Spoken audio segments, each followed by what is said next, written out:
सृष्टि के आरंभ में ईश्वर ने मनुष्य को हर उस चीज पर शासन करने का अधिकार दिया जो बनाई गई थी। शैतान आया और मनुष्य को धोखा दिया और उसका सौदा सही है। क्या आप जानते हैं कि ईश्वर शैतान को चुनौती क्यों नहीं दे सका? क्योंकि ईश्वर और शैतान के बीच कानूनी विवाद है। ईश्वर ने शायद कहा होगा, तुमने उससे शक्ति क्यों छीन ली? और ईश्वर ने नहीं पूछा, क्योंकि यह ईश्वर ने नहीं बल्कि आदम ने उसे दी थी। जैसे हम में से कोई भी यहाँ बैठा है, आपका बेटा आपकी कार ले गया और उसे बेचने चला गया। उसने उस पर अपना नाम लिखा, उसने पहले नाम बदला और फिर उसे बेच दिया। आप उस व्यक्ति से नहीं लड़ सकते जिसने उसे खरीदा है। वो उसे चुराने के लिए आपके घर नहीं आया था। आप बस उसे वापस पाने के लिए पैसे दे सकते हैं, और यही ईश्वर ने किया। यही हम मोचन शब्द के बारे में बात करते हैं। मोचन का अर्थ है वापस खरीदना।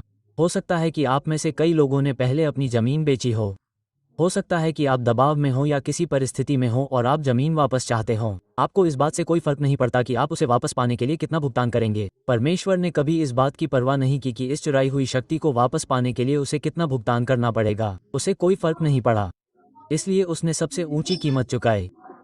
शायद उसके और शैतान के बीच कोई समझौता हुआ था। परमेश्वर ने कहा, मैं यीशु मसीह से सलाह लेने के बाद कीमत चुकाऊंगा। क्या तुम जाओगे? उद्धरण चिन्ह।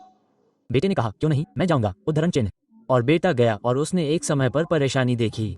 वह गया और प्रार्थना की और कहा, हे प्रभु, यदि तेरी इच्छा हो तो ये प्याला ले।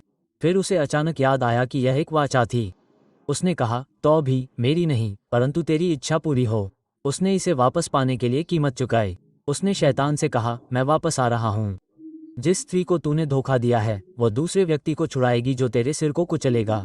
यद्यपि तू उसके घुटनों को चोट पहुंचाएगा, वह उसके पैरों को चोट पहुंचाएगा, परंतु वह तेरे सिर को कुचल देगा। गंभीर युद्ध होगा परंतु वह विजयी होगा। और प्रकाशित वाक्य 12:7 के अनुसार स्वर्ग में युद्ध हुआ। मीकाएल और उसके स्वर्गदूत अजगर से लड़े। ये सब पुनरुत्थान के समय हुआ। एक लड़ाई हुई और यीशु ने आपकी और मेरी ओर से जीत हासिल की।